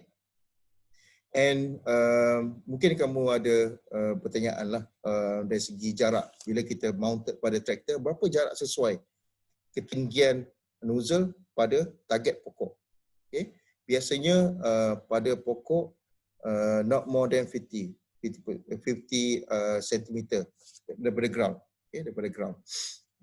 So ratio antara ketinggian pada pokok kepada jarak antara nozzle adalah 1 to 1. So 50 cm, 50 cm ketinggian dia.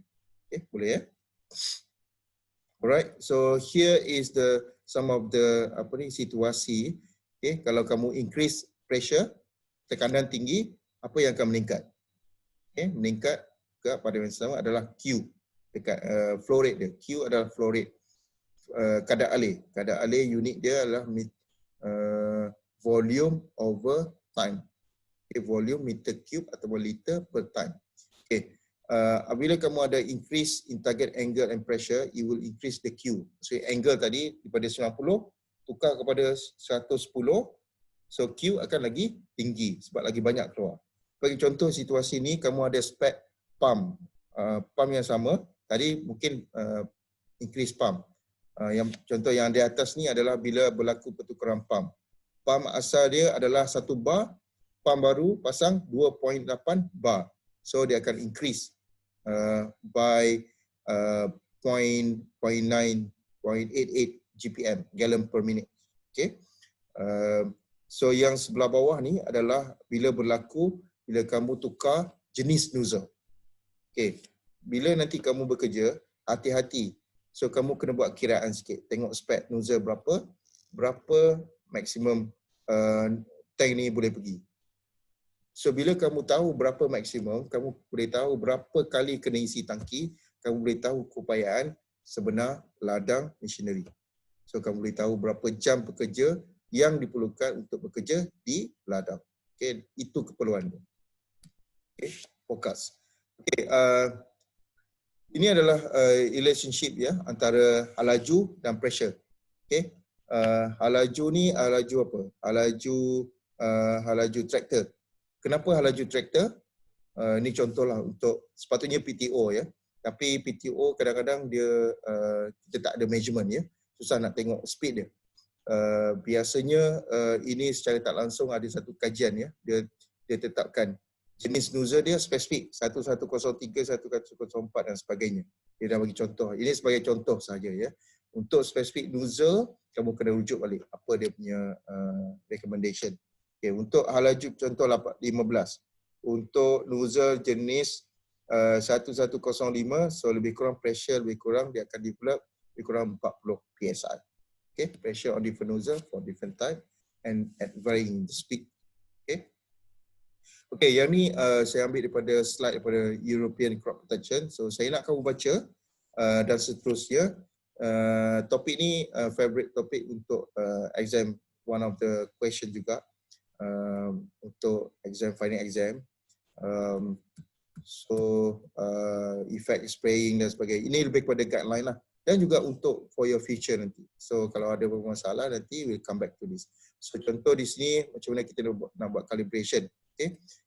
Tractor speed, berapa spray volume, berapa target spray. So new tractor speed adalah 6. Okay. Persoalannya di sini adalah berapa halaju traktor yang terbaik. Okay. So biasanya kita ada recommendation lah. Kita ada beberapa kaedah untuk kita menentu ukur kapasiti suatu spraying capacity. Yeah. So boleh tengok di sini and then we come back later on. Alright. Ini just history lah. Maksudnya untuk, okay, ini next topik adalah untuk irrigation ya. So irrigation untuk topik ini adalah berkaitan dengan tanaman penyaliran irrigation lah tanaman. Sama ada tanam atas tanah ataupun secara vertigasi. So ini adalah contoh macam mana tamadun Mesopotamia, okay, dia orang pertama lah yang menggunakan sistem pengairan ya untuk tanaman. Okay. Okay, yang paling famous untuk yang paling popular di Malaysia untuk tanaman buah-buahan, durian contoh ataupun salad, biasanya dia menggunakan sistem sprinkler system. Okay, sprinkler system dia ada weighted area ya, diameter. Berapa jumlah kawasan yang basah ya. So kalau tengok di bawah tu yang bergaris bawah tu adalah weighted area, kawasan yang basah.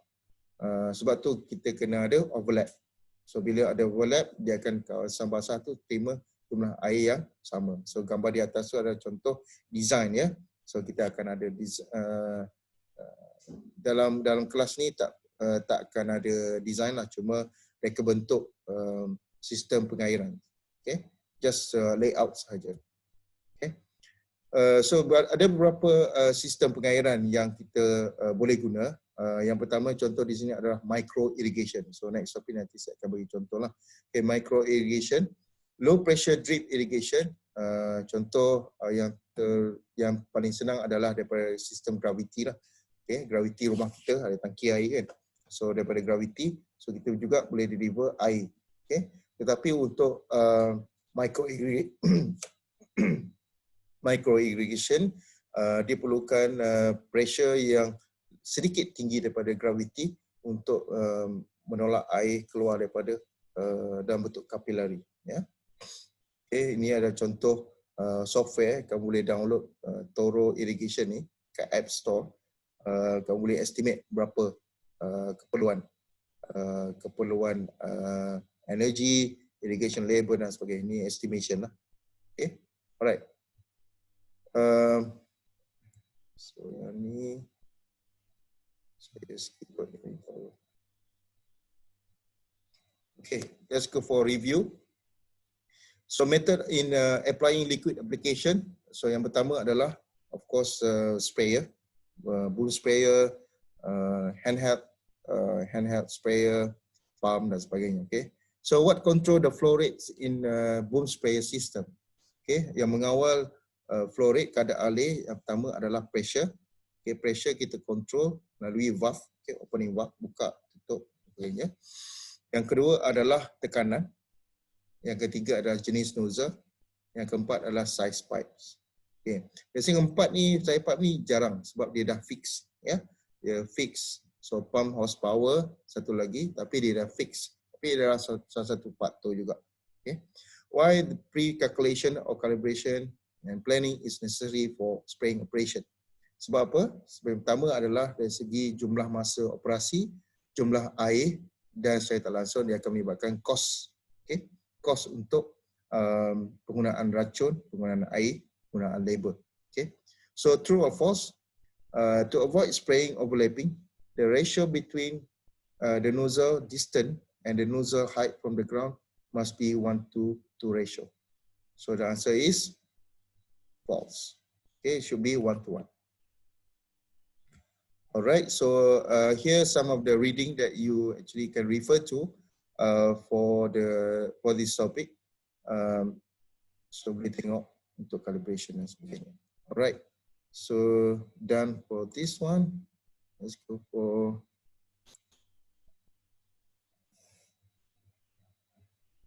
next one. Kita marathon sikit hari ni. Sorry, saya tak baca.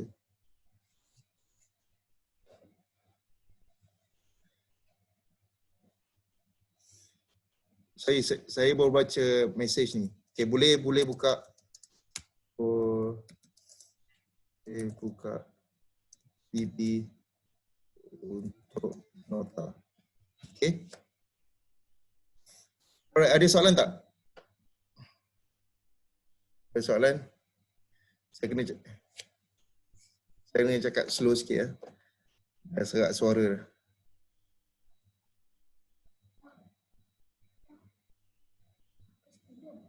Ya, belum lagi.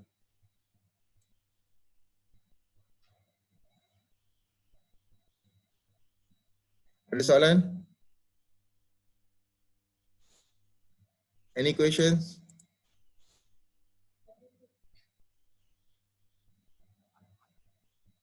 Kakak ni tak ada, Doktor.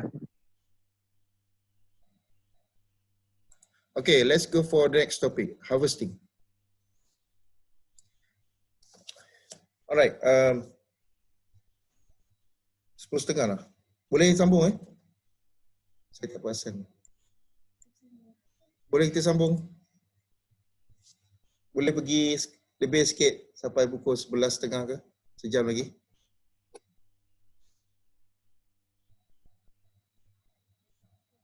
Doktor, tak boleh doktor sampai 11:30 sebab kami ada kelas pukul 11. Okay, semua ada kelas pukul 11 ke? Grup 3. Ada, Doktor, ada. Adilah, Grup 3 ada saya tak kelas. dengar. Grup 3 ada kelas. Siapa lagi ada kelas lepas 11? Okay, so I might speed up. Sikit aja, mungkin just a brief. Okay. So, okay, maximum sampai pukul 11 ya. Sebelum tu lah. Okay, alright. So let me share the slide. Okay, ini adalah topik harvesting ya. So let me. Okay, untuk harvester ya. Untuk harvester, yang penting di sini adalah untuk kamu tahu prinsip operasi dia. So apakah yang dimaksudkan dengan header, apakah komponen yang ada pada header, apakah komponen yang ada pada sistem threshing pada combine. So kalau kamu tengok pada combine harvester ni, dia unik ya. Kenapa kita panggil combine harvester?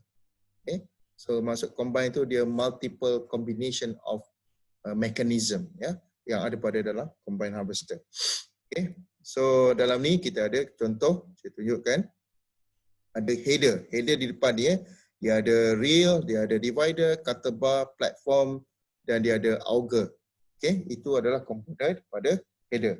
Ada feeder conveyor, satu lagi saya tinggal. Dan pada badan traktor, harvester ada beberapa mekanisme iaitu fan, blowing, sieving, straw walker, grain tank, grain auger, beberapa komponen untuk tujuan mengayak biji rain ya. So ini adalah contoh komponen yang ada pada header. Okay. So yang ni kena ingat. So kalau saya tanya apakah komponen header, so ini ingat komponen dia. Mungkin final exam nanti saya mungkin saya perlu buat open book lah. Okay, open book. Tapi saya tak dapat terima apa-apa daripada UPM lagi, apa status sekarang sebab MCO extended sampai berapa? 16 Jun ya. Saya tak ingat tarikh tapi mid Jun lah. We'll see what will be the method of assessment for the final exam. Yeah. Okay. So ini adalah mekanisme untuk threshing ya. Sama komponen yang ada pada sebuah traktor. Okay, so saya ambil komponen tu keluar seketul jadi satu-satu. Okay, threshing unit, combine harvester.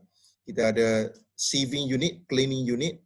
Okay, so kalau tengok di sini combine harvester dia akan memotong dan bahan akan masuk dan dia akan menolak masuk ke dalam threshing unit badan harvester. So sieve akan mengayak dan mengasingkan antara daun. Yang hijau daun keluar dan kuning tu adalah biji rain yang jatuh, dia akan masuk kepada tangki grain tank. Okay, dia simple lah. Saya nak kejar masa sikit ya. Okay. Dan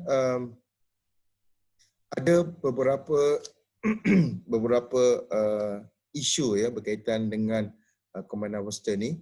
Yang pertama adalah dari segi keberkesanan threshing. Sebab ada losses. Kalau kamu baca berita, ada berita daripada LPP dan sebagainya, dia kata drain losses untuk combine harvester terlampau tinggi. Kadang-kadang boleh sampai 8%, 10%. Recommended adalah kalau ikut spek daripada supplier tak lebih daripada 3% sahaja. Maksudnya kalau 8 tan harvest, 3% hilang berapa? So ambil 1 tan 330 kilo.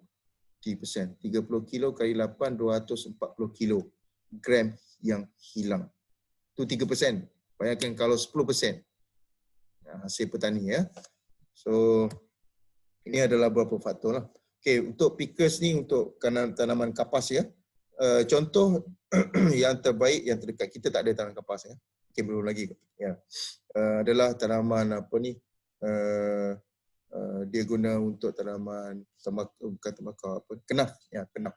So same machine dia modified untuk kenaf, untuk tanaman fibers. Okay, pickers dan flails biasanya untuk tanaman di rumput ya, untuk makanan ternakan.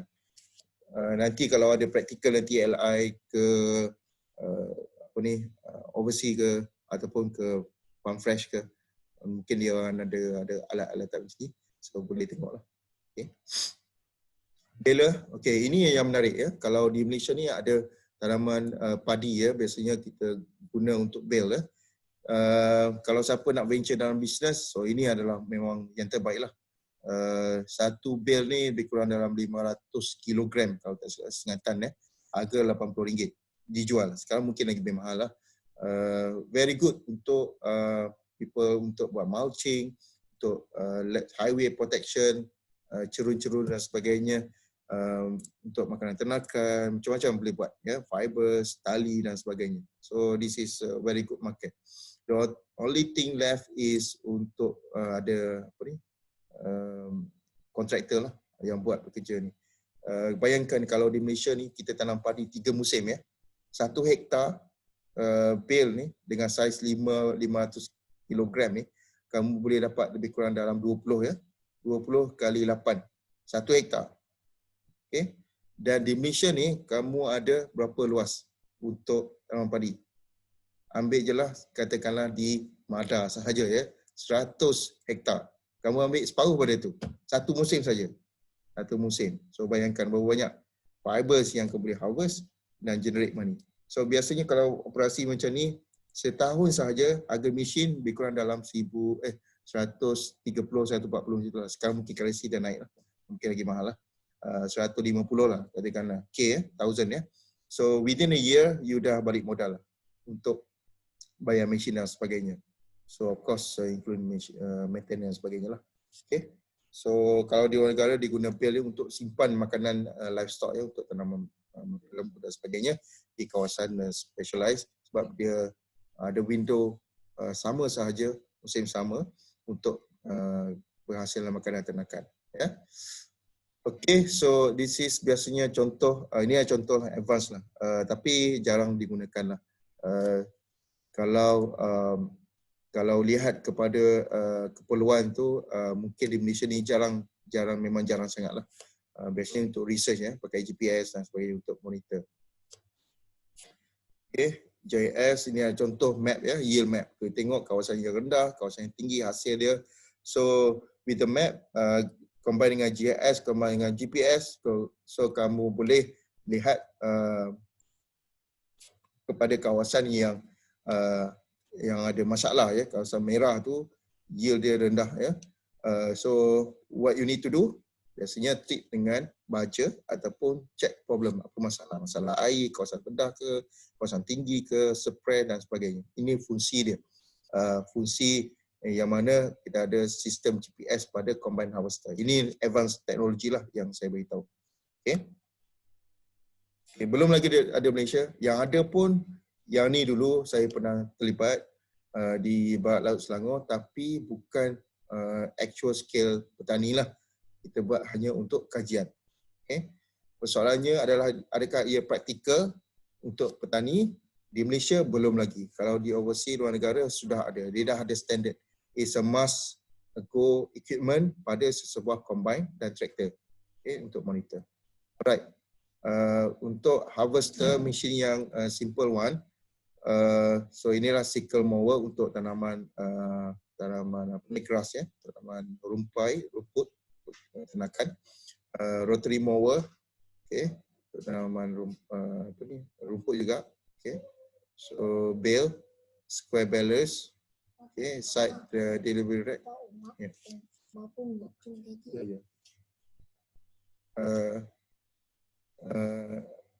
Okay, side delivery rake, and then ini thresher, yang ni portable. Kalau untuk small scale petani tak boleh beli apa ni, command harvester, so boleh beli compact thresher. So untuk tujuan threshing ya. Kalau tak, kena pergi ke zaman dulu lah. Pernah tak? Ada pengalaman tak banting padi? So manual lah. Okay, so mekanisme dalam dia macam mana? Thresher. So dia ada silinder dan ada dalam tu macam ada tooth, spike tooth ya, gigi dia untuk memukul. So bila pusing dia akan mukul jerami dan sebagainya, dia akan mengasingkan jerami dan juga benih grain. So grain akan masuk kepada kawasan concave dan dia akan masuk kawasan sieve ya. So that's how we split between straw dan juga grain. Ya, ini adalah jenis-jenis different type of threshing cylinders ya. Okay, so ini contoh tray type, jenis-jenis implement. Ini stand alone lah, maksud kalau power dia ada pada alat tu, stand alone, tak perlu ada tractor. Okay, forage harvester dan sebagainya. Okay, what is the advantage and disadvantage of using machinery in harvesting? So advantage dia cepat, okay, dan cepatkan bagi kawasan luas lah. Okay, kawasan luas mestinya lebih cepat dan cepat untuk dipasarkan lah. Disadvantage dia mungkin cost dia untuk small farmers mungkin tinggi, dan juga yang tadi losses ya, losses mungkin juga tinggi ya, untuk kehilangan, kadar kehilangan possibly. Okay, how to harvest the crop for fibers? For fibers biasanya sama ada gunakan apa ni, flails tadi untuk makanan ternakan, ataupun menggunakan baler, okay, baler untuk tujuan simpanan makanan ya. Alright, so that's all for this topic. Let's go for another one. Last one, irrigation. Okay.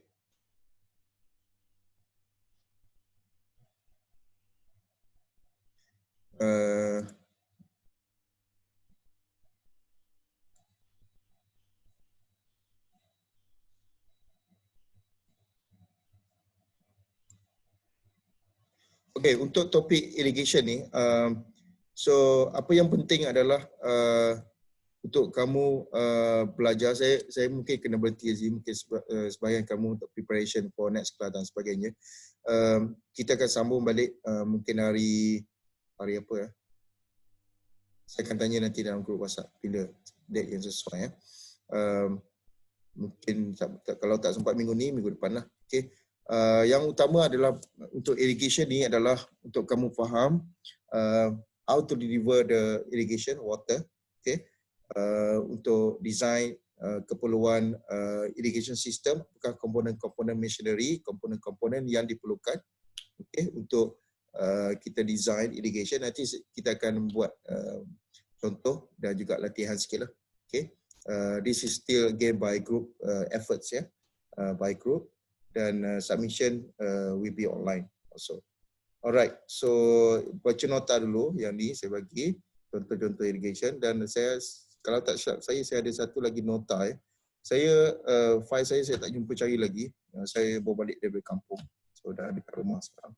So standard sebab tu saya tak dapat nak buat proper classes lah. So the rest hari tu pun saya struggle jugalah. But now it should be okay. We can have all out teaching dan sebagainya lah. Okay, sebelum raya But anyway, so for this topic, insyaAllah will be next topic. There will be only 2 topik yang penting selepas topik ni. Yang pertama irrigation, yang kedua adalah untuk sizing. Okay, sizing tractors and also machinery. 2 sahaja topik yang tinggal untuk kita cover. So insyaAllah saya akan cuba cover sebelum Aidilfitri lah. Okay, dan lepas tu Of course mungkin ada latihan dan juga tugasan. Tambahan untuk topik 2 ni by groups, dan tambahan untuk hari ini adalah tugasan 15% markah dia daripada ahli kumpulan-kumpulan kamu. So kamu bagi-bagilah. Due date adalah saya bagi sampai hujung bulan ni 30 Mei. Okay, kamu ada lebih kurang dalam 13 17 hari, 2 minggu lah, 2 minggu lebih untuk fulfill. So yang diperlukan adalah contoh okay, saya cover sikit. Okay, so untuk group assignment, review, you just need to review. Contoh review kamu, of course kamu kena ada objektif lah. Kamu ada nama kumpulan dan sebagainya, ada objektif kamu, introduction sikit lah, dalam satu slide cukup. Metodologi, apa kaedah kamu buat. So of course literature review dan sebagainya, discussion, okay, dan sebagainya. Okay, so untuk tujuan slide content itu, so mungkin saya bagi tips di sini, land clearing. Contoh di sini group yang pertama untuk BSP plantation ya, rubber tree. Okay, cari untuk missionary yang terlibat untuk tanaman pokok getah. Okay, apa yang terlibat? Stage mana yang perlukan missionary? Maintenance work dan sebagainya, harvesting dan sebagainya. Apa kaedah teknologi yang digunakan? Okay, and different stage. Okay, planting machine, crop care, harvesting dan sebagainya. Okay, kalau boleh ada schedule. Okay, jadual maksudnya DAT. Kalau contoh DAT ni, contoh land preparation. Land preparation DAT mesti negatif ya. Negatif 14 contoh. 2 minggu sebelum DAT, day after transplanting, mesti negatif. So 2 minggu ni adalah untuk buat clearing dan land preparation. So kena ada DAT, buat jadual sikit lah. Okay, jadual. Ini bonus mark saya letak untuk cost tu. So jadual tu untuk membantu kamu perancangan aktiviti penanaman, aktiviti operasi. So operasi tu adalah stages yang saya bagi di sini lah. Okay, untuk crop care dan sebagainya. Okay, untuk submission, maksimum saya letak sini 40 slide. Maksimum. Okay, dengan gambar dan sebagainya. Dan of course gambar tu mesti ada reference. Dari mana kamu ambil? Okay, that's why we do review ya. And then submitted in the format of .ppt, PowerPoint. Okay, and then must be submitted on the Putra Blast. Okay, saya akan create satu channel nanti. Saya dah create dah itu untuk kamu submit ya. So satu orang wakil saja kumpulan untuk submit by 30th of May. Okay, so raya bila? Saya tak ingat dah. Saya tak ingat raya bila. Anyway, so 20 lebih kan. So lepas raya pun sempat lagi 30. Kalau sempat sebelum raya hantar, rasanya raya 24 25 kot. 24. So kalau sempat hantar sebelum boleh submit, tak ada masalah. Okay. Tapi saya bagi juga lepas raya pun boleh hantar lagi 30 hari bulan. Okay, that's last date you submit. Slide sahaja. So my marks is on your slide punya content ya. Of course there will be some session nanti. Saya akan arrange balik lepas raya nanti. So session presentation ya. Setiap orang, setiap kumpulan akan wakil lah, akan buat presentation on the slide yang dibagi itulah. So kita akan dengar, semua pelajar boleh berpeluang dengar dengan apa ni, dengan konten yang kamu bagi itulah. Okay, so di sini saya dah bagi tajuk ya. Tajuk tadi review machinery ya. Machinery yang terlibat untuk tanaman ni. Yang pertama adalah untuk kumpulan PSP pertanian, plantation, plantation, rubber, so with the respective group members and also crop. Okay, kalau ada apa-apa perubahan, katakanlah kamu tak nak buat orchards, okay, so apa tanaman lain kamu nak buat. So saya agak fleksibel lah. So ini saya punya dah fix. Cuma kalau kamu rasa tak sesuai, tak overlap dengan kumpulan lain, so you can go on with that. Okay, any question on this one? So yang ni, segmen ni saya dah masuk dalam group WhatsApp dan juga ke dalam PB Putra Blast. So due date 30th May. So submit by group efforts. So 50 marks on this one. Okay. Alright. So I think that's all for now. Okay. So, okay. Any questions? Last questions? So, saya rasa saya stop di sini sebab kamu daripada kepulauan lain tu ada kelas. So, kalau ada apa-apa masalah, email, WhatsApp boleh, insyaAllah saya akan balas. Dan assignment jangan lupa. So far, saya tak plan untuk quiz lagi sebab assignment saya rasa sudah cukup cover untuk topik 7 tu. So that one consists of 15%. So should be sufficient enough. So for the final exam, so this topic is one of the favorite questions also. Under spraying, under harvester, dan sebagainya lah, under crop protection. Okay. Alright, so that's all for today. Remember that this presentation, our session today is recorded. So I will may include the voice also, only a voice, or perhaps maybe the video, if the video is actually very short, yeah. So saya break mungkin masuk kat YouTube ke, saya akan bagi link lah untuk kamu rujuk balik kembali kepada slide tadi. Okay, mungkin something yang saya tulis dan sebagainya untuk rujukan kamu lah. Alright, so with that, thank you everyone, and then have a nice day. Selamat berehat, selamat berpuasa, selamat buka awal lagi ya, yang buka tengah hari ya. Okay, any questions, just let me know here or by email or WhatsApp again. Okay, so alright everyone, thank you. Bye. You can leave the group now.